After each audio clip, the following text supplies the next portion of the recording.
राम लक्ष्मण सीता और हनुमान चार लोग, उसने इस बात को भोजन पवाया, लेकिन अब कुछ नहीं बोला भगवान से।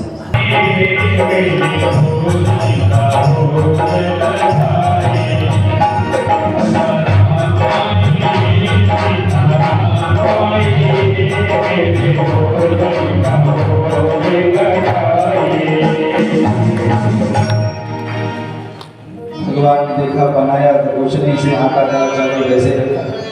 हनुमान जी तो सेवा में अग्रगण है, हनुमान जी ने बड़ा सुंदर भोजन प्रसादी बनाई और भगवान को पवाई।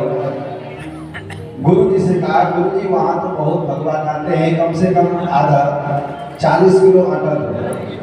गुरु जी ने कहा कि अभी जरूर, चल तो कौन भगवान कितने दिखाओ।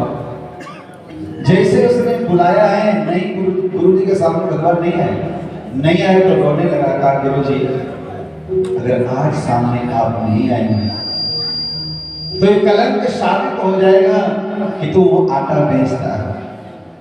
हताश होकर के दोनों हाथ ऊपर करके और आत्म भाव से जो भगवान को पुकारने लगा और भगवान उसी समय प्रकट हो गई।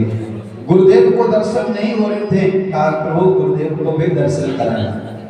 दोनों को, गुरु को शिष्य को दर्शन हुए। कहने का तात्पर्य इतना ही है कि जीव के अंदर सरलता आ जाती है और सरल जब आ जाती है तो सरलता आने के बाद में उसको भगवान मिलने की कहीं जरूरत, कहीं ढूंढने की आवश्यकता नहीं। भगवान को जो क्रिया करता है उसे भगवान उसको दिखाई देते हैं, उसको प्रकट हो जाते हैं। ये नामदेव संत जी रोटी बनाई है तो भगवान के लिए, और कुत्ता आकर के जो उठा के ले जाने लगा।